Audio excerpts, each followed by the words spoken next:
Butet, sebelum beraktivitas kau ceritakan dulu, cerita tentang sedekah dapat menolak bala. Oke Kak Google, aku akan bercerita tentang sedekah dapat menolak bala.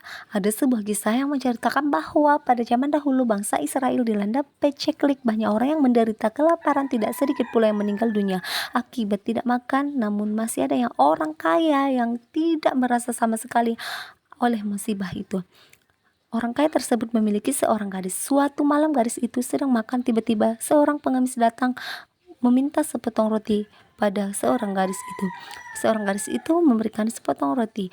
Dari kejauhan ayahnya sudah menengoki dia dan dia marah semarah-marahnya kepada anaknya, dan dia mengambil pisau dan memotong kedua tangan anaknya. Sang ayah rupanya tak mau peduli apakah anaknya akan cacat atau tidak. Tak lama kemudian usaha orang kaya itu bangkrut. Semakin lama semakin menurun, semakin miskin. Orang itu punya hutang di mana-mana, dan lama-kelamaan orang itu meninggal dunia. Kini gadis itu menjadi sebatang kara. Sementara itu perekonomian di negeri Israel kembali pulih. Orang-orang yang sebelumnya miskin kini menjadi makmur, dan gadis itu terpaksa menjadi pengemis demi menopang kehidupan di hidupnya. Ketika ia berdiri di depan rumah bagus dan mewah, ia berharap pemilik rumah kaya itu memberi sepotong roti atau apa saja yang dapat dimakannya untuk mengganjal perutnya. Sesaat kemudian keluarlah seorang wanita setengah baya dan menghampiri anak gadis tersebut. Ia memandang gadis itu dengan penuh dan simpati. Akhirnya gadis itu kemudian diambil anak angkat.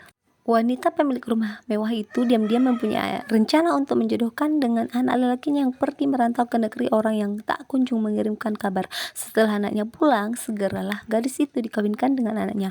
Mereka menggelar pesta meriah dan mengundang kenalan yang rata-rata orang kaya dan pejabat di negeri. Itulah keberuntungan orang kaya yang ikhlas bersedekah walaupun hanya sebatas roti. Sungguh balasan Allah jauh lebih besar daripada yang kita bayangkan. Kedermawanan seorang anak gadis dalam kisah di atas menunjukkan bahwa sedekah merupakan wujud dan kepedulian sosial yang penting di kedepan kita. Mudah-mudahan kita hamba Allah yang taat dan tawakal kepadanya. Amin ya robbal alamin. Sudah dulu ya sahabat Facebook. Assalamualaikum.